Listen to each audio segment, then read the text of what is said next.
Going on, guys? I'm here talking Chicago Bears free agency, previewing what's about to go down tomorrow as stuff gets real in the NFL. The free agency frenzy begins tomorrow at noon Eastern, 11 Central, and then the new league year opens up Wednesday, 3 p.m. Central, 4 p.m. Eastern. Already getting some good questions in the chat. My man Cynical JD is in the chat. Got people asking if they think it's going to be a busy week. I see my man Naj, my man Doug Van Dorn, Florida Bears fan. Everyone's up in here. I'm going to be talking about. I have a full ranking here, guys. Oh, my phone kicked on. I have a full ranking here of every player that I believe the Bears could be interested in. 1 through 50, a big board here. Their top free agents on the board right now. I have the Chicago Bears in-house free agents. These are the guys that are currently scheduled to be free agents starting tomorrow at noon. A lot of these guys are going to most likely be gone, but there is a possibility we re-sign one or two of them as well. We could bring a couple of these guys back. My man Jay's in the building. I see J2K. A lot of people out here, guys. It is good to be here. It's an exciting time to be a Bears fan. And I'm going to start right away with a question because I think this is on a lot of people's mind here. What do you think it'll be a busy week for the Chicago Bears? And my answer is a resounding yes for a couple of reasons here, guys. Even if we don't make a big splash move, I believe then the alternative to that is we'll either be busy restructuring deals, bringing our own guys back, and searching free agency for some value deals. Because one thing we're going to get into in a minute here is there are a lot of free agents. Now, Trey Hendrickson is my number one guy. I don't think that's a spoiler for anybody. Taylor Decker is up there as well. So there are some big names this year in free agency. But as I get into this list and dig into 50 players that I believe the Bears could be targets of, there's a lot of depth this year in free agency, more than in normal years. So whereas most of the time I'm preaching you don't want to overspend in free agency, the Bears Super Bowl window is wide open here. And I do believe we have an opportunity to be very aggressive and go out and spend some money. And even if you're not getting the big names like Trey Hendrickson, the tier 2 and tier 3 guys, if you stack a couple of them together, you might be able to get just as much production. Quick shout out to my guy Naj coming in with a $10 super chat, talking about getting some pancakes for breakfast. I appreciate you, my guy. Bear down, nothing but love. Good question here. Can we re-sign the players on the board now? Yes, all of these players could have been re-signed over the last couple of weeks, but as of yet, there's been no movement. As we're less than 24 hours away from free agency now, I'd say it's a good sign that most of these guys are at least going to go out there and test the market. I still think there's a possibility there could be some news breaking tonight or even tomorrow morning. If there's one guy on this list that I believe is a priority for the Bears to bring back right now, that guy's Kevin Byard. So if you're asking me, would it surprise me if, even in a couple of hours from now or even while I'm live, if news broke that Kevin Byard re-signed, that would not surprise me. I do believe that's the one guy who we could get a deal worked out with. You might even throw DeMarco Jackson on there, depending on how they feel about him. I know as fans, a lot of us, based on what we saw last year and the fact that we're getting rid of Tremaine Edmonds, I think it makes a lot of sense to bring back DeMarco Jackson as well. But he's a guy who might want to see what his market is as well. I do think he could want to hang out and get that starting job, but a lot of players want to see what their market is. And now that we're just 24 hours away from free agency, actually we're about 20 hours away now, that a lot of these guys are at least going to want to talk to other teams and see what kind of market they have. I'm going to go ahead. So these are the Bears' current free agents. If you guys have any questions about these before I get into the top 50 here of available free agents, I'll do 1 through 25 first, and then I'll do 26 through 50, and I'll take questions on those players. We can talk about if I believe they're a fit, any questions you guys have for the players that are going to be on the screen. But real quick, these are the players that are all about to be free agents. I think most of them are probably gone. I saw someone ask about Devin Duvernay. I don't think he was as explosive as they like. I think we might be looking to draft, or if we could sign a guy like Rashid Shaheed. We'll talk about him and where he's at on my list. Or we could draft a guy like Kevin Coleman Jr. So I believe there's a lot of options there when it comes to kick return, punt returner. Let me see another question here. Durham Smythe could be back. I also believe Braxton Jones could be back on a 1-year short-term deal. But most of these guys are going to at least test free agency. I'm seeing a lot of questions. I don't know where these come from about Deebo Samuel right now. Um, we'll get to that when I'm on the list here, but let me see. Is he? I didn't even have him on my list, but he is an unrestricted free agent. He's one of the few guys I did not have on my list here. So I will talk for a moment about Deebo. Um, Debo's a guy who's dealt with a lot of injuries, right? Same with he's at a point of his career now where he'd probably be a good fit to come in and just replace DJ Moore, but he's probably going to want some good money. I don't think that's going to be where we focus our money on, is spending big at wide receiver.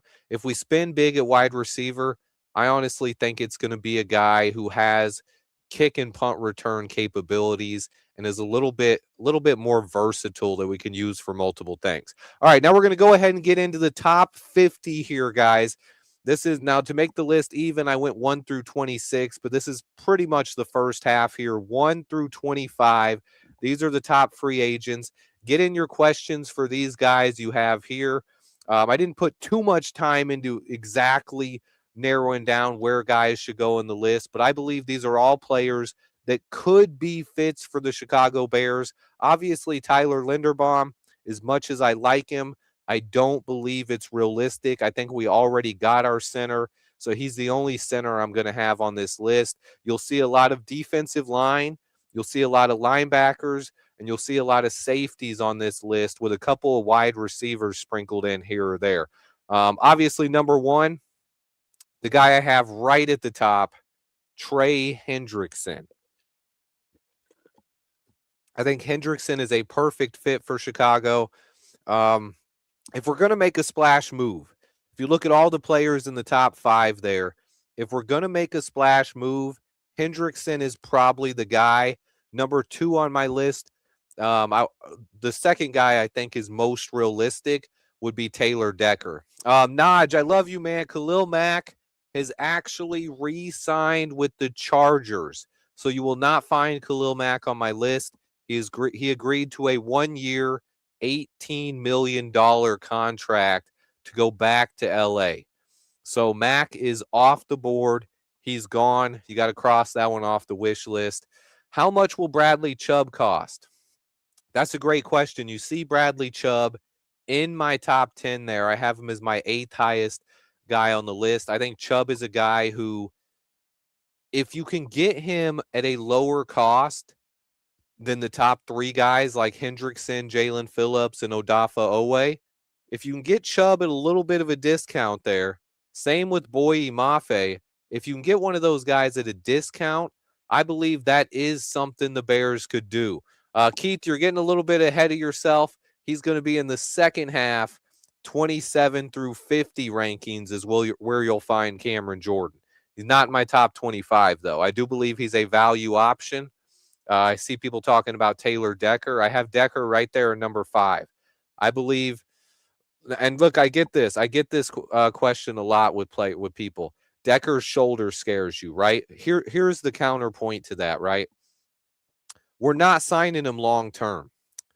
Decker is a guy we're bringing in. If we brought him in, it would just be on a 1-year deal. If for some reason they sign him to a 2-year deal, the second year is not going to have any guarantees. So when you look at a guy like Decker, he's just coming in as a Band-Aid option, right? You're not going to be paying him a ton of money. I know his problem with why he left Detroit was over money, but he was also considering retirement. So this is a guy who doesn't have a lot of career left. Maybe he wants to come here because of the familiarity with Ben Johnson, and he would be pretty much guaranteed a starting job. And then you have Theo Benedict in-house already, to where if Decker has to miss some time or his shoulder's not 100%, you already got Theo Benedict right there. And then built-in emergency plan as well.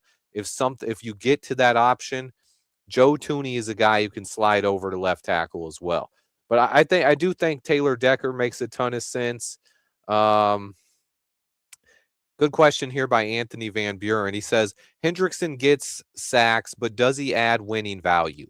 This is where it's a complicated question, because a lot of people seem to think if you get a guy like Max Crosby, even, that you immediately become Super Bowl contenders. But when you look at the Super Bowl winners over the last few years, they haven't had premium pass rushers. There hasn't been a Trey Hendrickson. There hasn't been a Max Crosby. Max Crosby, 0 Super Bowls. Myles Garrett, 0 Super Bowls. Micah Parsons, 0 Super Bowls. But you look at a guy like Trey Hendrickson, if you can acquire him without giving up any draft picks, and if you can somehow get him for $30 million or less on just a 2 or 3 year deal, I would do the 3-year deal. With Trey Hendrickson, I would do this 3 years, 90 some million. And he is a guy who, someone just said it in the chat right when I was about to say it, taking the words out of my mouth, he went to the Super Bowl with the Cincinnati Bengals. So now they didn't win. They lost to the Rams that year. Von Miller was on the other side. So that was the last year you really had premium pass rushers in the Super Bowl. But in order to get to the Super Bowl, you need a whole team. One pass rusher is not going to suddenly make you Super Bowl favorites. And that's why I also believe why Hendrickson is the guy I have ranked very high. Just looking through the rest of this top 25, and you see a lot of other pass rushers, right? And you also see this once I get to the next screen and I show you guys 27 through 50, there's going to be a lot more pass rushers on this list. You have there's more defensive ends in free agency than there are defensive tackles, but it's a pretty deep class if you want to help out your defensive line. Just looking here, we got Trey Hendrickson, Jaelan Phillips, Odafe Oweh, Bradley Chubb, both Boye Mafe, Clavon Chason, who's a guy I liked coming out of LSU, Joey Bosa, who's actually been relatively healthy the last couple of years, and Kwity Paye. That's 8 edge rushers in my top 25 here. And then a couple of defensive tackles as well. I really like Dre'Mont Jones. Jonathan Allen is a guy who got cut. And then Logan Hall, another guy I really liked coming out of the draft as well. Bears 1985, appreciate you for that super chat, man. Nothing but love. But there's a lot here, guys. There's a lot of players that make sense. I think you'll also see a lot of safeties on the board here. Someone just asked about Jadeveon Clowney. He is a guy you will actually not find on my list. He's tough because Clowney's a guy who he's been productive throughout the NFL, right? But he's went on this string of signing 1-year contracts, different team, different team, different team, different team, different team. And the problem is he has been a free agent every single year that Ryan Poles has been here. And we haven't brought him in for one workout. We chose Yannick Ngakoue over him. Last year, we chose to pay big money to Dio Odangbo instead of going after Clowney. So Clowney's another guy you can put on the list, but I personally don't think it's very likely just because we've passed him up so many times in the past. So that's something right now I don't think it's a huge possibility. Someone did just mention Joey Bosa. You go back a couple of years, and Joey Bosa was a premier pass rusher in the NFL. He had injuries that messed him up a lot. injuries that held him back, but he has put together a couple of strong seasons here and looked pretty healthy. If you can get Joey Bosa on a cheap deal or a value type contract to be your third pass rusher, you work him in with Austin Booker and Montez Sweat. That's another guy. It wouldn't be a bad deal. You also see a lot of linebackers on this list. And why Devin Lloyd is probably going to price himself out of the Bears' range, so a lot of other guys lower down here. Nakobe Dean, Leo Chanel, who Ryan Poles was actually a part of drafting in Kansas City, has that connection there. But then another one, Alex Anzalone, who's already been linked to the Chicago Bears. He was drafted by Dennis Allen and played in New Orleans for a long time. So a couple of linebacker options on there as well. And then a couple of safeties. Nick Cross is a guy who I think Nick Cross is a guy I kind of like. I think he's underrated.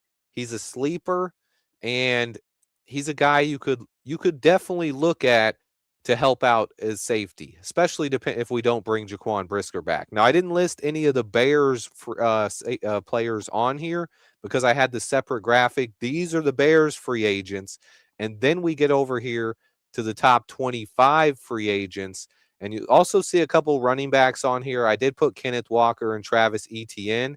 They're the only two running backs I'm going to rank because they're the only two that I believe would be upgrades over DeAndre Swift. I think it's very unlikely we go after a running back, but I wanted to include those guys on there just in case. Now we'll go over to the second page. Look, guys, this is going deep all the way down to the top 50 free agents and some honorable mentions as well. And this is where you can find some value here because usually when you're looking at 40 to 50 players deep in free agency, you aren't going to be finding players that are very good. But there are some guys on this list that I think could help out our defense. Look at defensive tackle. You have Javon Hargrave, who a couple of years ago was an absolute stud and got paid big money by the 49ers. If you could bring him in as a rotational guy on a cheap deal, I'm not against that. DJ Reader, David Onimata, a couple of sleepers at defensive tackle, honestly, because the defensive tackle position isn't very top heavy. You don't have a lot of the big names. But you do have a couple of names here on when you get down the rankings a little bit. Guys like Sheldon Rankins, a guy like Deshaun Hand, who I like a lot as well. And then you have a lot of safeties, a couple more safeties that come in here. Jalen Thompson, Reed Blankenship, Andre Sisco, a couple of guys who could make some sense. And there's more pass rushers here. Yeah, that's another factor here. Onimata did play with Dennis Allen, and he's played next to Grady Jarrett before as well. Is Kenny Pickett? Did it put Kenny Pickett on there twice? It did. It repeated his name over the second line. The only reason I have a couple of quarterbacks listed in the honorable mentions, those guys would honestly only come into play if we ended up trading Tyson Bagent. Now, if we could end up getting a pick for Tyson Bagent and get even more draft capital, then maybe you would throw a little bit of money at a guy like Jimmy Garoppolo or Kenny Pickett. Yeah, J2K, I think he's a tough evaluation. Let's talk about Quay Walker here, right? I have him down at 36. A lot of people have Quay Walker listed higher. I believe his time with the Packers, he hasn't been a difference maker. Now, coming out of Georgia, where he got drafted at, he was a guy who I would have probably imagined would be in the top 10 of free agent rankings. So far in the NFL, I don't know if it was the system he was in Green Bay, but so far, I don't think Quay Walker has been what he was supposed to be in the NFL. Now, if Dennis Allen says maybe we can get Quay Walker at a little bit of a discount here, and he believes he can unlock the potential you have in a guy like Quay Walker, I would not be against it. And I do have him down slightly on the list. Obviously, he's below some names who he has flashed more talent than, but so far he hasn't shown that consistency at the NFL level. But if we sign Quay Walker, he's a guy who has as much upside as anyone on this list. So that is something you got to keep in mind here. Good question by Nunya Business here. He says, Swifty, no love for Alontae Taylor. Let me explain this. Obviously, Alontae Taylor, a guy like also Tariq Woolen, would place very high on this free agent list. The problem is, I do not see the Bears paying money for a cornerback this offseason. That doesn't mean it's impossible. Like I said, guys, none of us are always right when it comes to predicting what the Bears will do. But to me, I believe that we're not going to spend money at corner. We already have some big names at corner, right? We got Jalen Johnson. We got Kyler Gordon. Both of those guys have been paid. I think they want to give Tyreek Stevenson an opportunity here to earn a second contract or prove his talent. So those are going to be your starters. And then when you're looking at the depth at the position, we already have guys like Terrell Smith coming back from an injury, Zay Frazier coming back. And then when you look at the draft, I think when you get to day 2, day 3, we can take another corner with similar traits to a Terrell Smith or a Nashawn Wright. They like those tall, lengthy cornerbacks. And so I believe if we're going to add another cornerback, it's probably going to come in the draft. DJ Wanham's not a bad one. That's not a bad name. He missed out on my list here, but be another value guy that could help out potentially. Cam Curl would have been pretty high on my list. I think he honestly might have been top 10, but he re-signed with the Rams, so he's not available here as well. Someone asked if Eldon Jenkins became available. I think Eldon would probably want a little bit more money and probably looking for a long-term deal. That's why it's so hard for us when you're looking at our left tackle situation, because we most likely only want to sign a guy to a 1-year deal, possibly 2 at the max, because he's going to come in and take the starting job until Ozzie Trapillo comes back. And I do want to correct one thing about Ozzie Trapillo, because a lot of people are there was that USA Today article, right, that said only like 40% of players come back. Listen, the stats are being wildly misrepresented, right? When you're talking about young, healthy players that were drafted in the first or second round, they have almost 100% likelihood of coming back. The problem is they're using such a wide array of players to make up that list and write that article that there was a bunch of fringe NFL players, a bunch of guys who might not have ever even played in the NFL if they wouldn't have got hurt, and they're using that to skew the numbers. When you look at players in the last, and it also goes back to 2010, back then the injury was a lot more serious. Nowadays, you look at guys like Josh Simmons, who was drafted last year, and he came back in 10 months. The recovery rate of players who were drafted in the first 2 days is right around 10 months and right around 100% certainty that they're going to come back. So the people still hanging on to this narrative that Ozzie Trapillo's career might be over, I do not buy that for a second. Unless there was some kind of major setback, I believe he's going to be back towards the end of the season. Another one here, this name's going around right now too, so I might as well address it. Jalen Carter, right? A guy that the Bears could have drafted. Ryan Poles was right there on the board. Jalen Carter was there. We chose to trade back, right? So we've already passed on him. And the biggest concern with Jalen Carter was character issues. With the Eagles now choosing to re-sign Jordan Davis over Jalen Carter, and potential rumors they're putting him on the trade block, I don't think the character concerns have fully went away, or I don't think he's went out and showed that he's a leader in the locker room. I do not see the Bears trading for a guy like Jalen Carter. I simply don't see it happening. I know people would like it. I know he's talented. I just do not see the Bears making that move. If we really like Jalen Carter that much, we would have drafted him. We didn't draft him. So I don't see us giving up draft capital now when you have to pay him. I think that's a no-no. We're spending that money on Darnell Wright, not Jalen Carter. We're going to draft our own defensive tackle, though. Now, there is one guy on this list who I think is someone who could be a sleeper when you're talking about Ryan Poles and Ben Johnson. The name is Tyquan Thornton for the Chiefs.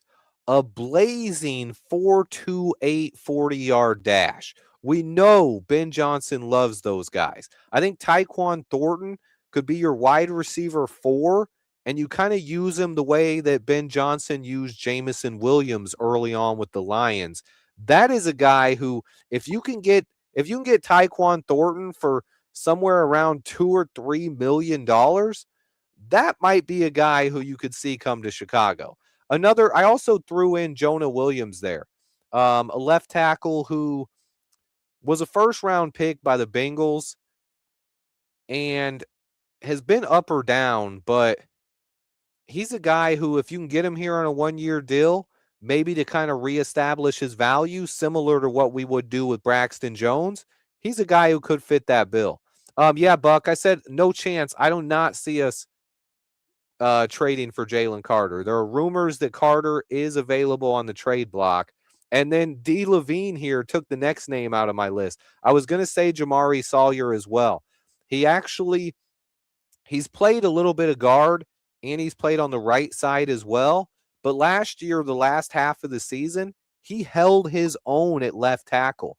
So if Sawyer's a guy who wants to maybe sign a one-year deal and prove that he can play left tackle in the NFL, I think that could be a fit.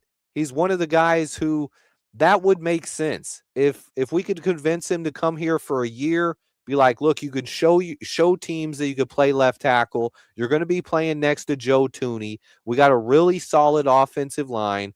He could come in and start at left tackle, at least battle Theo Benedict here.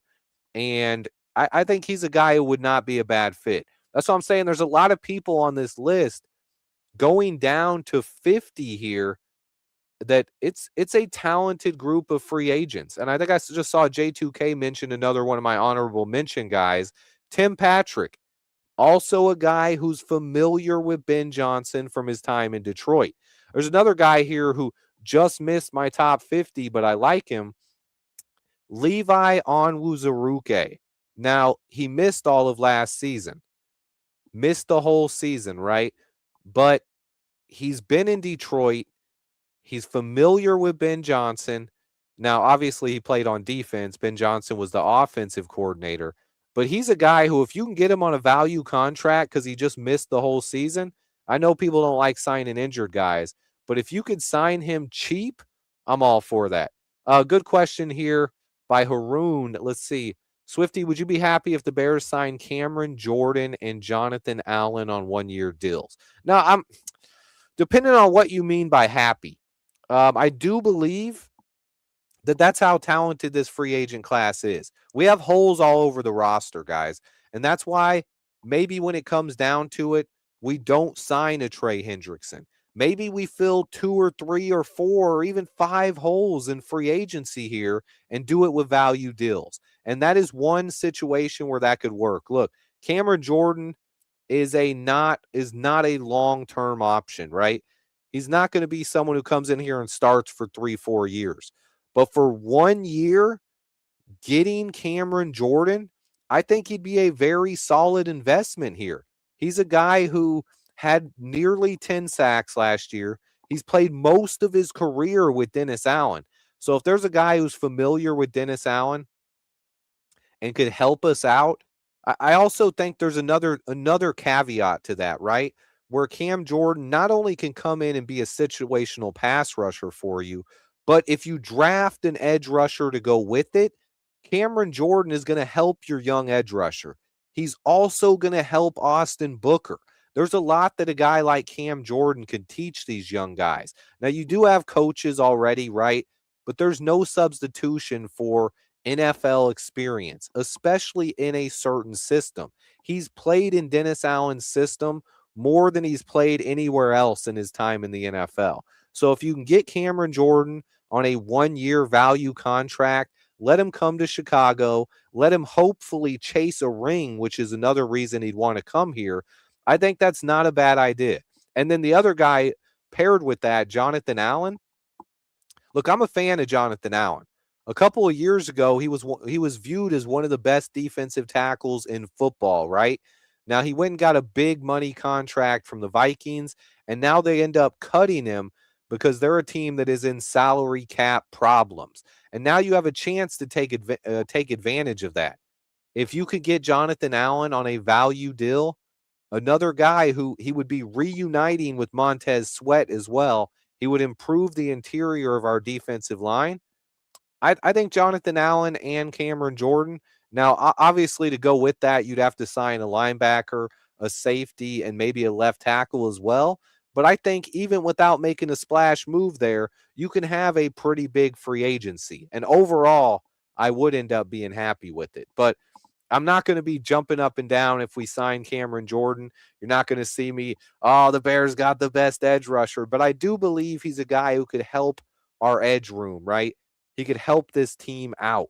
So I wouldn't rule that out at all. And you always got to lean in with the familiarity with the guy and playing in a system for a long time. It's another reason you can throw a linebacker in there as well. Demario Davis also played with the Saints for a long time. Back on the first page, Alex Anzalone, another guy who's very familiar with Dennis Allen.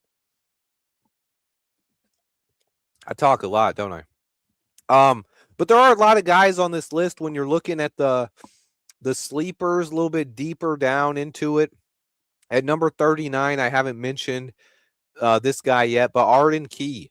I liked Arden Key coming out of college. I think he's a guy with a lot of upside. Now he's a veteran. He's a guy who can come in and help your pass rush and be like a 5 to 7 sack a year type guy. If you bring him in waves, he's going to help out the other guys. Jalen Naylor. I just saw someone mention Jalen Naylor. Naylor's a guy who came into the NFL as a late round pick, right? Didn't have a lot of hype to him, and he is really developed over the last couple of years and been a solid part of that Vikings offense. And he was stuck behind Justin Jefferson and Jordan Addison over there. But he's a guy who, if you could get him on a value deal, that could be a great way to replace DJ Moore, right? Because our wide receiver room would be very solid like this. You got Rome Odunze. You got Luther Burden. Then you would have Jalen Naylor and Jade Walker. That is a very solid top four. I know, Foster. I'll just say I was rambling. I think sometimes I'll be rambling. Gilman just missed my list, Jeremy. I thought about putting him on here. Initially, I thought he would already be re-signed by the Ravens. I haven't studied enough of his tape. He's probably one of the few guys I haven't watched enough of to have a real thought on. So my take on him is if we end up signing him, because the safety class is deep, right? Look at all the safeties on this list already. If we ended up signing him, I would have to go back and do a full all 22 and break him down. But I do think he could be a solid player. There's a lot of safeties out there. Wan'Dale Robinson, I think he's out of our range. I didn't put him on here because I don't believe he's going to be a target for us. I do like Wan'Dale Robinson. I think he's a good player, pretty much a slot guy. But considering he went over 1,000 yards last year, I think he's going to get a big contract from someone. And I do not see us paying big money for a wide receiver when we just got rid of DJ Moore. We already have our main options on the passing offense, right? What we're looking for at wide receiver is a value guy or a speedster who can return punts. How washed is Hargrave? I honestly, you never know. And that's one of the questions that the Bears are going to watch the tape last year on the Vikings. And if they see something in Hargrave that they believe he could still help us out, that could be a guy we sign. I saw a couple people ask about Olamide Zaccheaus. I think Zaccheaus is okay. We could bring back Zaccheaus on a cheap deal. But the problem is, I just wasn't blown away by him. He doesn't have special teams value. He dropped a lot of passes last year, and I don't know if he really did himself any favors with how he played last year. I think you could probably replace Oz with a 5th-round pick or a cheap player like someone on this list. If you can get a Christian Kirk, I think Christian Kirk is a lot better version of Zacchaeus, a guy who can play in the slot and has reliable hands. And then you got a guy like Hollywood Brown, who had a lot of potential a couple years ago, a guy who could maybe stretch the field that you could get on a that you can get on a value contract. Romeo Dobbs is kind of a reliable guy who he's not going to play the slot, but he has pretty good hands. I'm seeing a couple people who are your favorite top picks. I'll get to that in just a couple minutes here. I also think Jalen Naylor would be a great fit. If you want to go really cheap, though, you could get Tyquan Thornton or Tim Patrick for potentially less than you'd pay Olamide Zacchaeus, and I think that'd be a better fit. Hollywood is hurt too much, but he did get a little bit healthier. Darnell Mooney's another guy. I think Mooney's going to get a little bit more too much money. Mooney's a pretty good player. He just got cut because he signed too big of a contract. I don't think we're going to pay Darnell Mooney money for wide receiver. I'll go back to the first page and show you guys. If there is a wide receiver, I think we'd pay up for. And there's one reason why it makes sense, and he's the only receiver who made my top 25 here. It's Rashid Shaheed. And it's because of the versatility that Shaheed would bring. He doesn't need a lot of targets on offense. You pay him money, and he's a guy who can be a difference maker as a kick returner. He's going to be a weapon as a punt returner, and then he can be your wide receiver 3 or 4, and you can throw deep to him. He could take the top off the defense a little bit, but he also plays in a factor. You can hand the ball off to him. You can do jet sweeps. You can do screens. I think Shaheed is the one guy that if we're going to spend some money at wide receiver, that would be the guy. Now, I do think there's going to be a lot of interest in Shaheed, so the odds of us getting him are probably pretty low. But when I'm looking at how this Bears roster is set up, he's the one guy that I'm like, if you're going to pay for a wide receiver in this class, that's going to be the guy it's going to be. It's going to be Rashid Shaheed. So I'll go through it. I'll list a couple of my favorites. Obviously, I'm going to mention this guy before I get to the favorites real quick. Look, Kenneth Walker. You guys know I'm a fan of DeAndre Swift, right? Kenneth Walker is the one guy. If we could get Kenneth Walker, I'm perfectly fine cutting or trading DeAndre Swift. Now, this is a guy who was a Super Bowl MVP. He was an absolute monster at Michigan State. Kenneth Walker is a guy who is awesome. So I that is one of the guys I would be jumping up and down if we sign. But I think personally, the most realistic thing here, we're not getting rid of Swift. I do believe Swift is going to be our running back. It's going to be Swift and Monungai this year. But I had to put Kenneth Walker up there just in case. I do believe Walker's probably going to get overpaid. J2K said, someone asked a question about Christian Kirk and how much he's going to cost.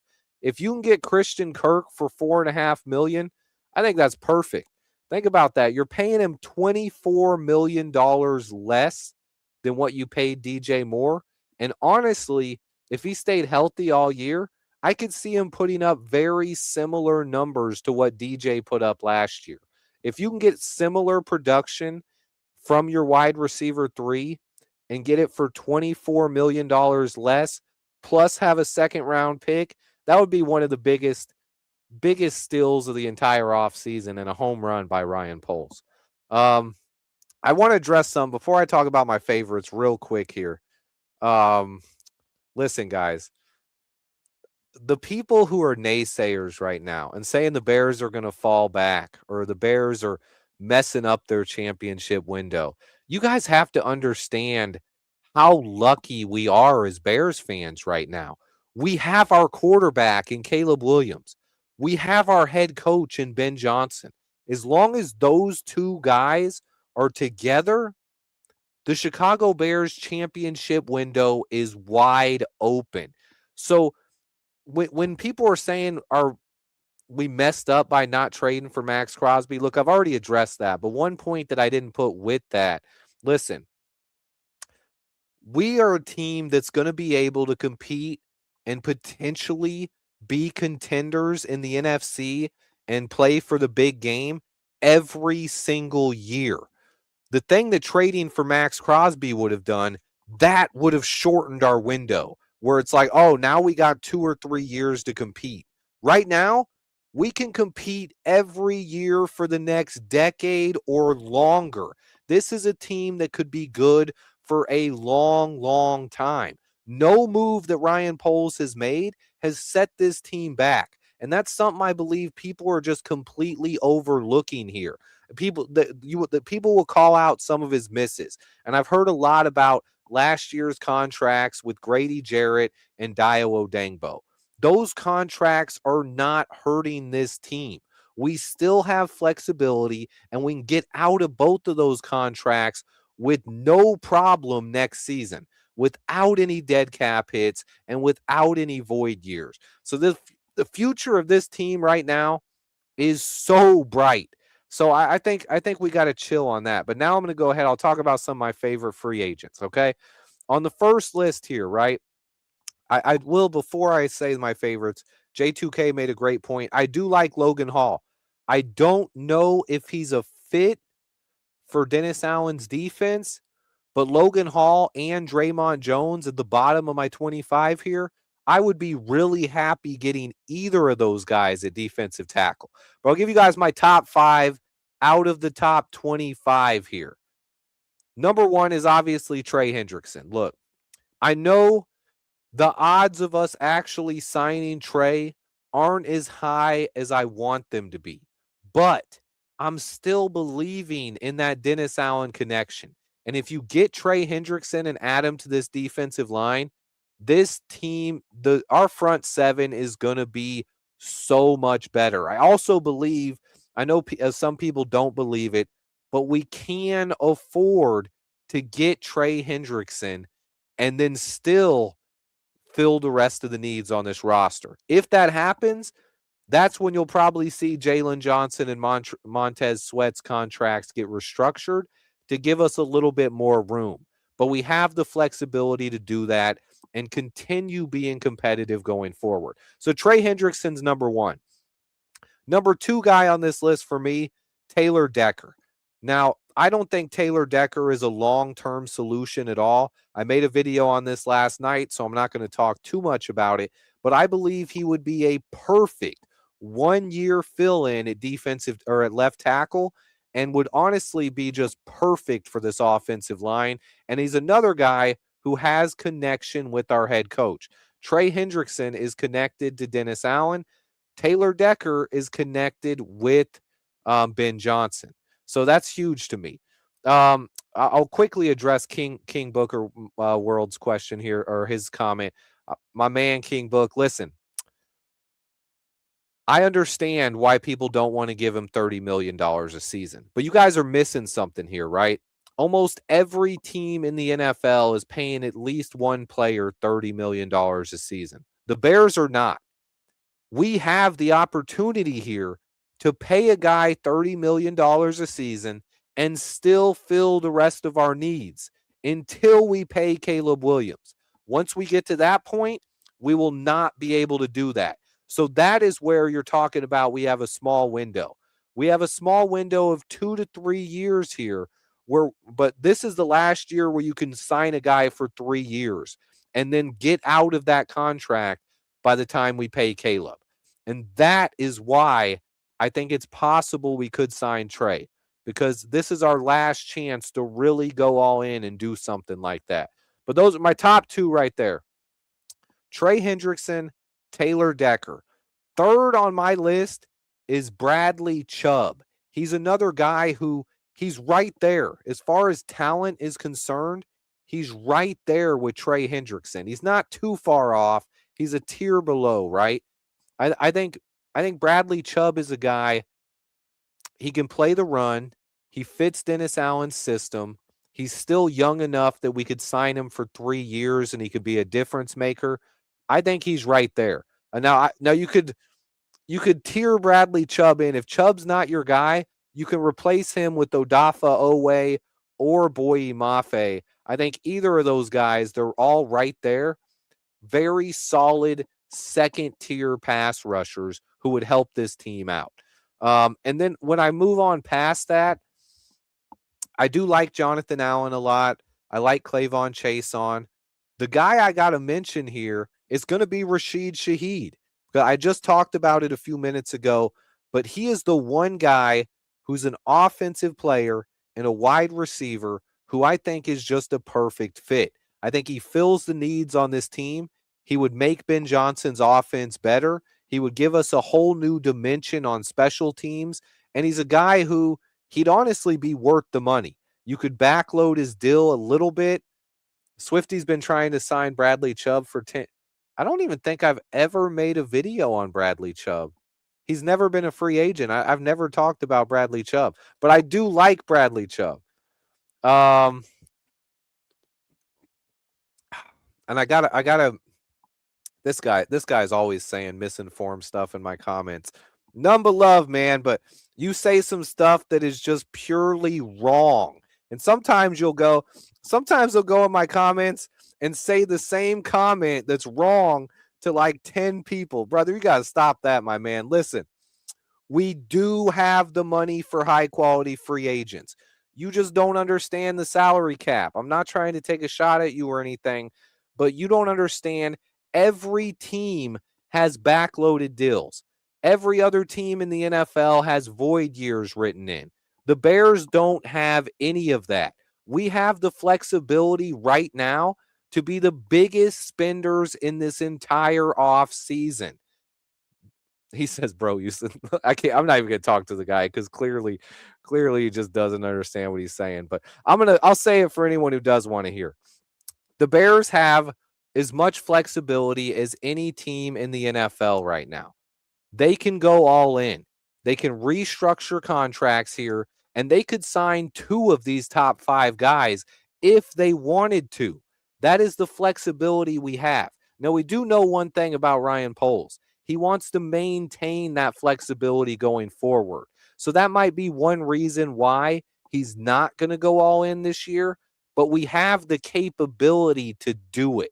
The people saying we can't afford it, they don't understand the salary cap that well. And that's just a fact. I'm sorry, but it's a fact. If you say we don't have that much money, then you just don't understand the salary cap. All right, you can go to timeout, buddy. But that was, and then other guys on this top 25 list. I am a big fan of Dre'Mont Jones. He can play defensive end. He can play defensive tackle. I think he's a guy, I wanted him a couple years back in free agency as well. He's another guy you got to really keep an eye on here. We'll go to the second page now. Now I'll go down to the value free agents, tell you a couple of my favorites on this list. Honestly, I think Cameron Jordan is a guy who makes a lot of sense, but he's not one of my favorites. My favorites on this list, this would be tough. Now, I do like Arden Key a lot. I think he's a guy who would immediately upgrade our pass rush. I also think Christian Kirk would be a perfect fit. He's a guy who you can get him for a couple $1,000,000. He's a guy who can play in the slot. He has reliable hands. A couple of years ago, he signed one of the biggest free agent deals out there, and it was a huge overpay by the Jaguars, but he is a talented player that I think would help us out instantly. Deshaun Hand is a guy, he's a sleeper to me. He's a guy who's going to come in. If you're looking for a guy that's better than Andrew Billings that could help our defensive tackles against the run, Deshaun Hand is a guy you can bring in, and he's not going to cost you a ton of money. I've been a fan of Key. He obviously had a ton of potential coming out of LSU, but he hasn't really lived up to the potential, but he has developed into a situational pass rusher and a guy that could help us out. He said if we don't sign Trey Hendrickson, I'm out for the rest of the offseason. Guys, there's so many ways we can go here, even if it's not Trey. I love Trey. He's my number one target on this list, but you can't put all your eggs into one basket. There's a lot of different ways. And when you look at this, there's defensive ends all the way through my top 50. I didn't even mention Arnold Ebiketie, AJ Epineza, Cameron Jordan, Joseph Asai, who had almost 45 pressures this year, Arden Key, Kingsley Ingabare, and Al-Qadim Muhammad, plus a couple of guys in the honorable mention, Hassan Reddick and Aziz Ojolari. I think almost all of those guys would help your pass rush in some way. Now, different levels, obviously, depending on which players you're talking about, but there are a lot of edge rushers. And if we don't go all in on an edge rusher in free agency, you can still draft one or two in a very deep draft class of edge rushers as well. And then I'll address this question here. He said, any thoughts on Cam Robinson at left tackle? Yes, I think Cam Robinson, the reason why I put him at number 50 is just that. He's a guy I could see us signing him to a 1-year cheap deal where he can help us out and help fill that void we have at left tackle right now, but he would not excite me at all. I don't think he's a great player. I think honestly, Theo Benedict would be just as good as Cam Robinson, potentially could be even better. So I'm not a huge Cam Robinson fan, but if you want to sign a guy who could be a swing tackle and compete for that left tackle job, Cam Robinson would not be a horrible option. I would prefer Jamari Salyer or, of course, Taylor Decker over him. But, yeah, he is a stopgap option. My man Brandon Larson coming through with the super chat, my guy. He says, let's go, Swifty. I can't wait to watch the show later.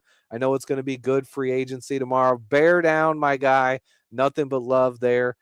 Oh, wait. Is this true? Cameron Jordan said he wouldn't come to Chicago. I don't know if I believe that. I don't know I don't know why any player who is heading to free agency would say there's a place they wouldn't go. What if that's the only team that offers you more than $2 million a year? I think that changes stuff up, but I didn't hear that. I don't believe it until I hear it myself. Yeah, great point by King Booker World here.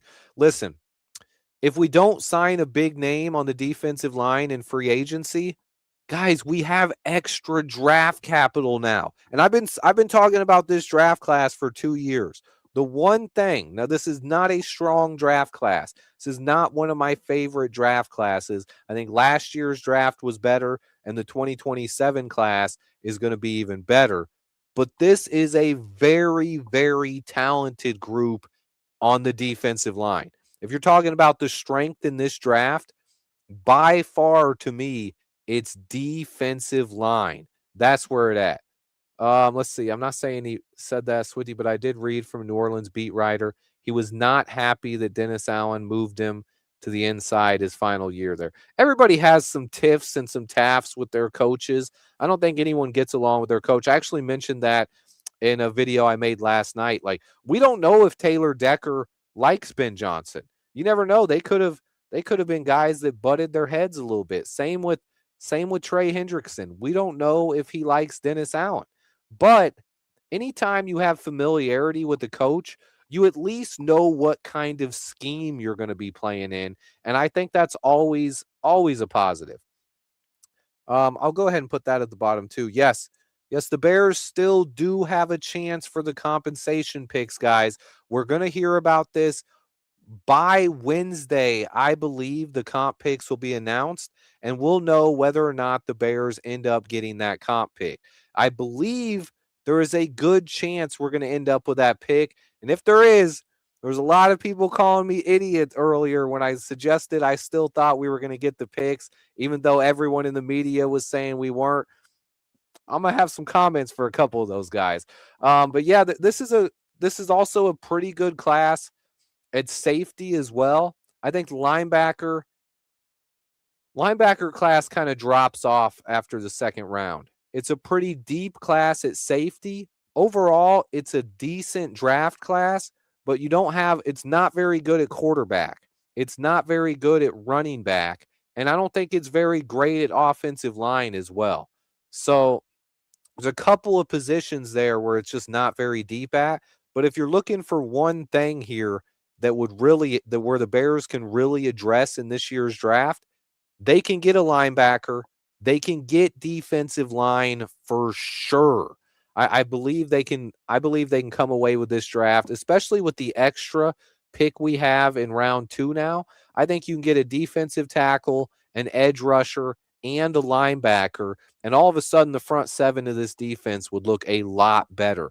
Kind of how we overhauled the offense last year in the draft when you get Colston Loveland, Luther Burden, Ozzie Trapillo, and then don't forget about our boy Kyle Monungai.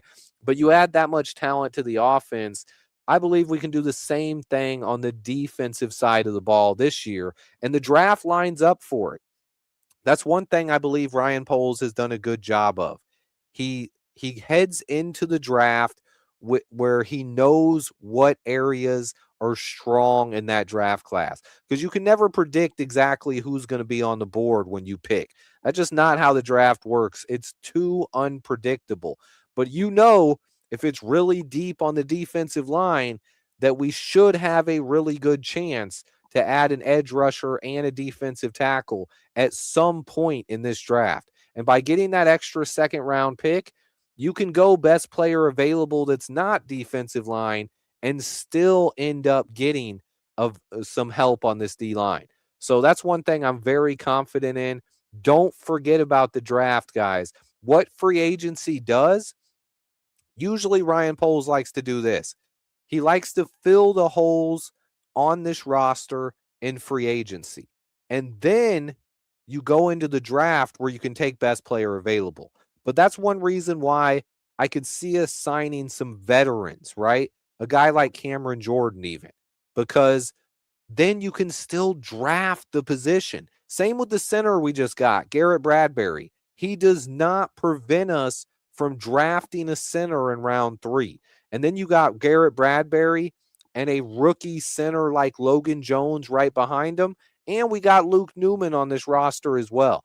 So this year it's all about improving the depth on this roster and bringing more talent and speed to the defense. That's the biggest that's what this whole offseason is about for me.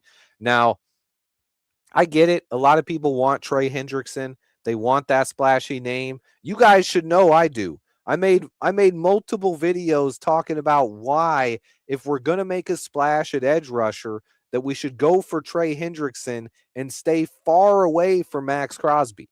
Because you guys know I love draft picks, and I don't ever want to give up our draft picks. Yeah, Jimmy Garoppolo was actually the backup to Matt Stafford last year, the team that beat us in the playoffs. So that's a tough one there. But yeah, he is still in the league, still a veteran. Good backup at the very least. But the only way we spend money signing a backup quarterback is if we trade Tyson Bagent. And look, guys, right now we have 4 picks in the top 100, right? 4 picks in the top 100, and the opportunity to get even more here. If we could get that 3rd round comp pick, or on top of the 3rd round comp pick, we could get something like a 2nd or 3rd round pick for Tyson Bagent if we trade him. These are our draft picks right now, okay? 25, 57, 60, 89, 129, 238, and 240. But we have the cap space and roster flexibility here, and we could still get those comp picks. If we end up getting a 3rd round comp pick here, that's going to help a lot. That's going to be 2 picks in the 2nd and 2 picks in the 3rd. That would be kind of huge right now. And right now, already 4 picks in the top 100, 3 picks in the top 60. We can do a lot this year in the draft. Yeah, Khalil Mack re-signed with the Chargers. It happened, I don't remember if it happened late last night or early this morning, but Khalil Mack is gone. Yeah, I know. Khalil Mack he's one of the guys who would have been very high on my list. because I actually thought Khalil Mack would have been a perfect fit here for a couple of reasons.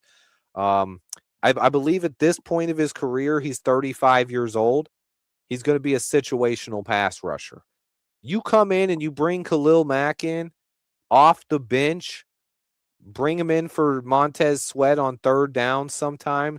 You bring him in for Austin Booker sometimes on third downs. You could even bring him in and have him rush from the inside of the interior. He's a guy who would have helped. But yeah, it was 1 year, $18 million, right? So that kind of tells you that it's going to be a really big market for Trey Hendrickson as well, right? Khalil Mack's getting $18 million.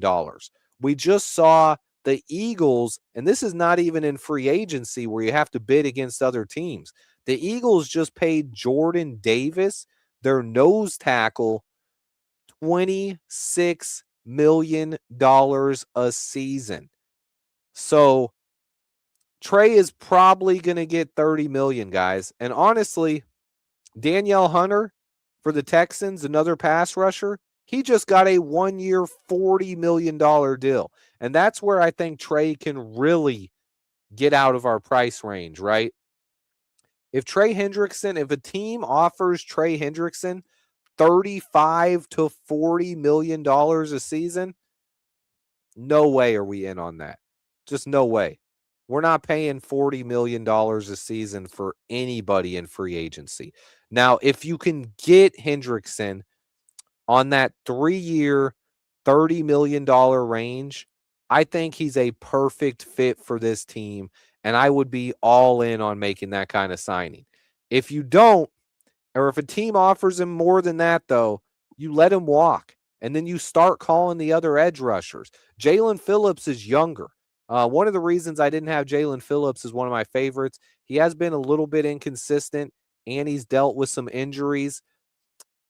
But I also believe since Jaelan Phillips is younger, he has a higher chance for a team to just offer him an absurd amount of money. And I think that's most likely the case here. When you look at Jaelan Phillips, if the Eagles don't end up re-signing him tonight, he's a guy who can just get an absurd amount of money and really price himself out of what the Bears are looking for. So that's one thing there. And yeah, exactly. When you're talking about paying a guy 30 or 40 million a season, we could sign 3 players for that price, maybe even 4. If you can get 3 or 4 good players over one great player, a lot of times that's how you build depth and make your team better overall. So I think it's tough, guys. There's a lot of really good players on this list. I appreciate you guys. I'm not going to keep you here all night. I will drop another video in probably 4 to 5 hours where I'll show you guys my top 50 free agents, and then I'll do a mock draft and a mock free agency, give you guys something to keep you busy until tomorrow at noon. And then depending on if we sign someone in the first hour or not, I'll be live tomorrow as well, breaking down our signing or waiting for us to sign somebody if we haven't made any moves. Also, keep your eyes peeled. There could be some restructures tonight. I think it's possible we could re-sign Kevin Byard. I think it's possible we could restructure a couple contracts. If they want to restructure a guy like Montez Sweat or Jalen Johnson, that's also a possibility tonight. There's a lot that could happen here. I appreciate you, Buck. And I do believe whether or not we make a splash move or not, this next week is going to be very, very busy. I believe so. I'll probably be live at noon tomorrow. If not, if we don't do anything, I'm either going to go live at noon and wait for us to sign someone. That way I'll be live when the news breaks, or I'll wait till 1. I could potentially wait an hour, see if we sign someone, and then I'll go live after that. But I'll most likely be live tomorrow early for chat as well, so I can be here to break down whoever we sign. Should be multiple moves made. Hit the like button for me, guys. Comment below. Free agent frenzy starts tomorrow at noon. I'll have one more video coming. Stay tuned for that. Bear down. Nothing but love for everybody in the